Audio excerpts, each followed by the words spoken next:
Jade Cargill has casted some serious doubt over a dream match that fans want to see. In this video, I'm going to tell you exactly what she had to say, what that dream match is, and why it's so important that we get it, and why I'm starting to get a little concerned that we are much farther away from seeing it, because Jade Cargill, since signing with WWE in the fall of 2023, has made a splash, and they have done everything that you would want them to do with Jade Cargill, and they've done it in the right way. Look at what they've done over the last few months, her and Bianca Belair. It's a perfect dynamic, right? We've seen what Jade Cargill was able to do in AEW as this big dominant heel, and now we've getting to see her as a tag team player who's a babyface. And when she first signed with the WWE, there were all of these dream matches on the table.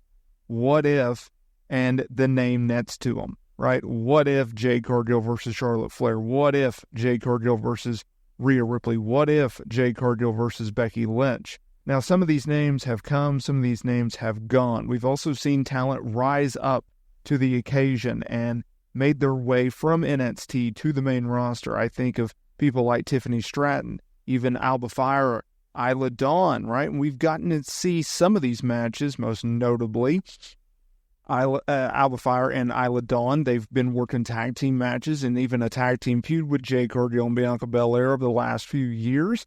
We've seen Jade Cargill and Bianca Belair now become two-time tag team champions, and they've done a really good job with that. But then there's also matches where you can do Rhea Ripley, you can do Liv Morgan, you can do Bayley, you can do Naomi, Nia Jax, and all these other things. Although I think Jay could have worked with Nia, but that's regardless. There are so many big matches with so many big name talent that they can do. And I have felt like, well, maybe WWE is starting to waste Jade Cargill just a smidge in the way that she's rolling because she's not a single star. And then I got thinking myself, no, that's not the case, because Jade Cargill, she can work singles while also being in this tag team. And I think that's why that has worked so well. And that leads us to today's video, because Jade Cargill knows that WWE fans want to see her take on Bianca Belair. For months now, Jade Cargill and Bianca Belair have been a force of nature on SmackDown, racking up win after win after win in the women's tag team division.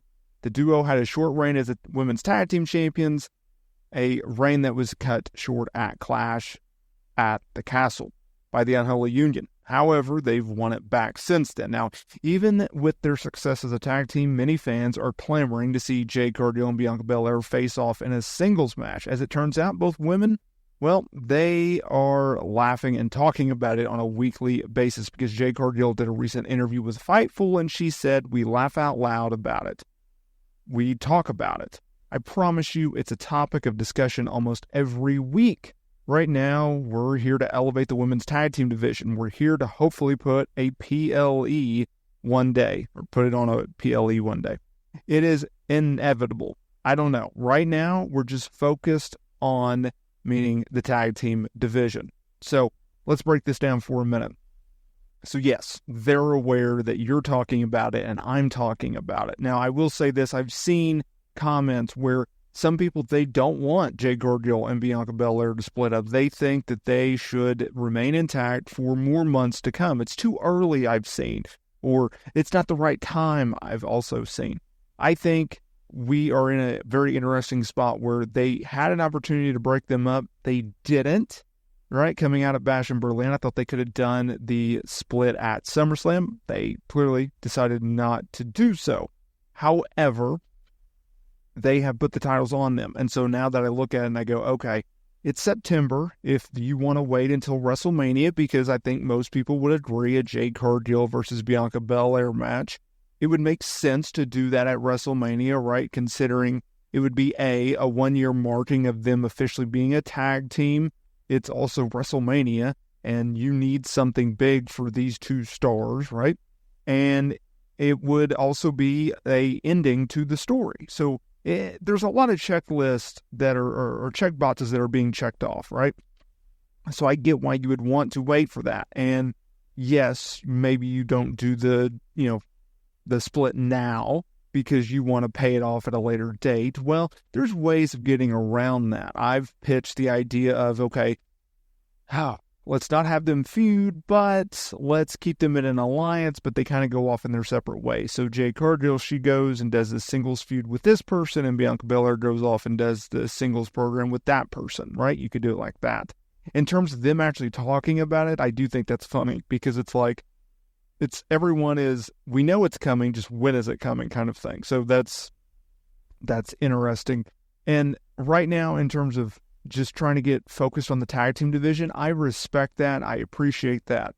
I've been very vocal in the sense of there have been only a certain amount of tag teams out there that have been able to capitalize on the women's tag team divisions as champions. They have been able to make fans care about the titles and the tag team division, where it's not just a bathroom break or that match is on, but I don't really care, so I'll play on my phone kind of thing. There have been countless teams that have held the championships, but they haven't really mattered, right? And you can go down the list, but why should we?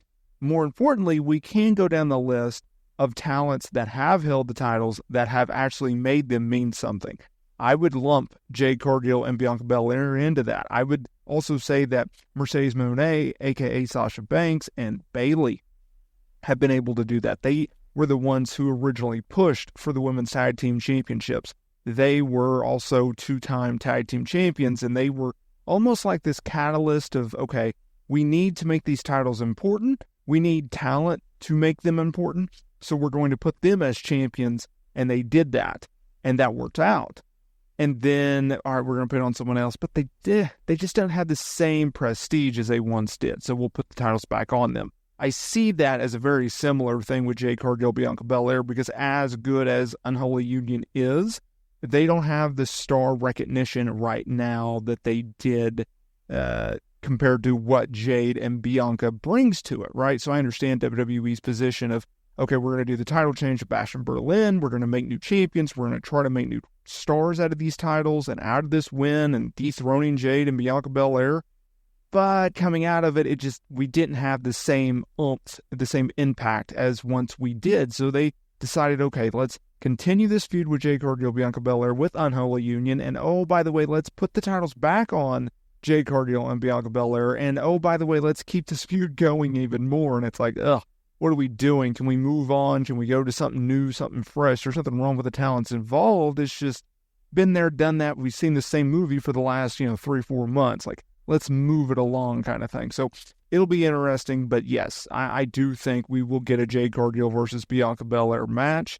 It's just a matter of when exactly, how they set it up, who turns who, who's the aggressor, who's the victim kind of thing. There's so many different character arcs and deep dives and roller coaster moments in this feud that I absolutely look forward to.